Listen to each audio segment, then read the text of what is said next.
Okay students, चूंकि मैंने आप लोगों को बताया था कि संधि किसे कहते हैं। संधि में हमने वृद्धि संधि भी पढ़ा था, सॉरी दीर्घ संधि पढ़ा था। अब हमें पढ़ना है गुण संधि।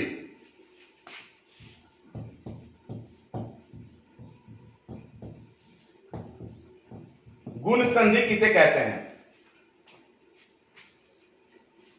गुण संधि के नियम क्या है, किन किन वर्णों का संयोग होता है। तो गुण संधि में हम लोग पढ़ेंगे जब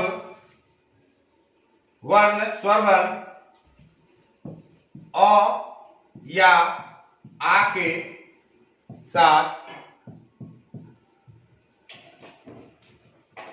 हर्षई या दीर्घई का संयोग होता है, तो फिर वैसी स्थिति में जब अ या के साथ हर्षई या दीर्घई का संयोग होता है, तो फिर वैसी स्थिति में ए बनता है, जिसका मात्रा जो है ना, व्याकरणिक मात्रा, स्वर की मात्रा जो है ना एकले होती है।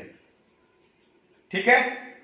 दूसरा होता है अ या आ के साथ अगर हर्षौ या दीर्घौ का संयोग होता है, तो फिर ऐसी स्थिति में ओ हो जाता है, जिसका स्वर की मात्रा ओकार होती है।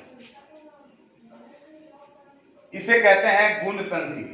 गुण संधि के यही नियम होते हैं। इसके कुछ उदाहरण देख लेंगे, जैसे देव जोर इंद्र। आप यहां देखेंगे व में स्वर की मात्रा क्या है, अ है। यहां पर क्या है, ई है। तो अ और ई का संयोग करने पर क्या हो जा रहा है, ए हो रहा है। जब अ और ई का संयोग करने पर ए हो जा रहा है, तो एक की मात्रा क्या आती है, एक की मात्रा एकले आती है। तो देव है, तो देव में अ और ई मिलके क्या हो जा रहा है, ए हो जाएगा। तो ई का लोप हो जाएगा यहां पर, और व के ऊपर जो है ना एकले की मात्रा आ जाएगी, और यहां पर देवेंद्र हो जाता है। ठीक इसी प्रकार से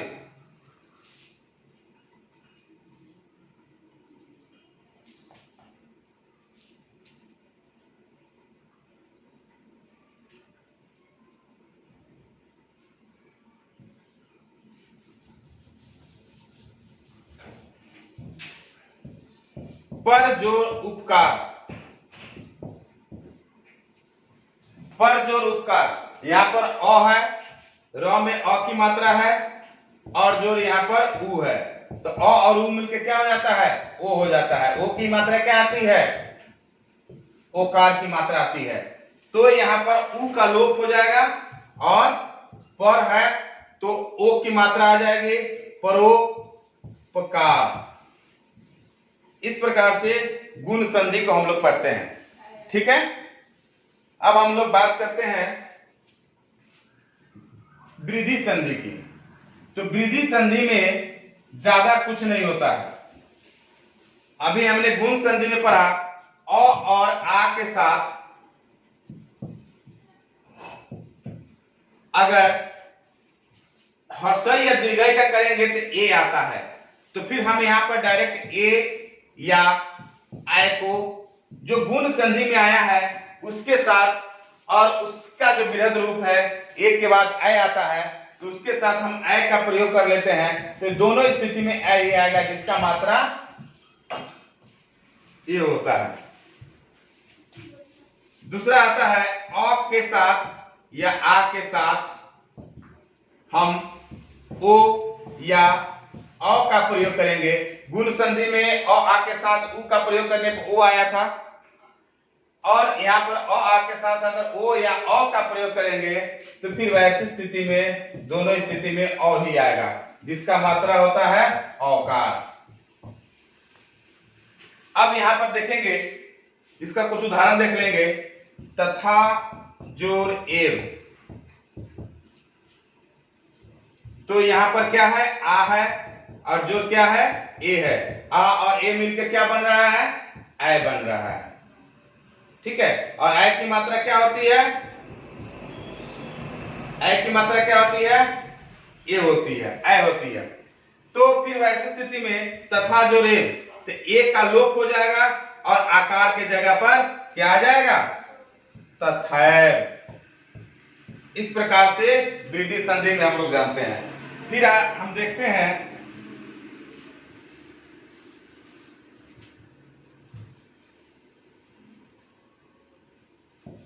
परम जोर औसत। फिर यहां पर म में क्या आ जाता है, अ की मात्रा आ जाती है। म को जब हम अलग अलग करते हैं तो म हलंत जोर अ आता है, तो म हलंत जोर अ आता है, तो अ को यहां पर लिख दिए और मैंने यहां पर अ को अ कर दिया। तो अ जोर अ बराबर क्या होता है, अ ही आता है। और अ की मात्रा क्या होती है, औकार की मात्रा होती है। तो फिर जब हम यहां पर करेंगे तो म है और अ है, तो अ क्या हो जाएगा, मात्रा में म के साथ जुड़ जाएगा।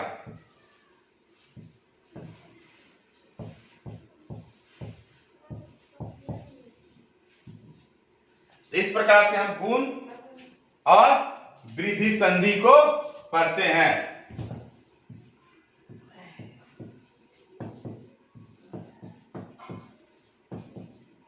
गुण और वृद्धि संधि को हम लोग पढ़ते हैं। कोई दिक्कत? तो गुण और वृद्धि संधि आप लोगों ने देखा। फिर अगले वीडियो में हम इसके आगे आपसे फिर हम संवाद करेंगे। ओके, धन्यवाद।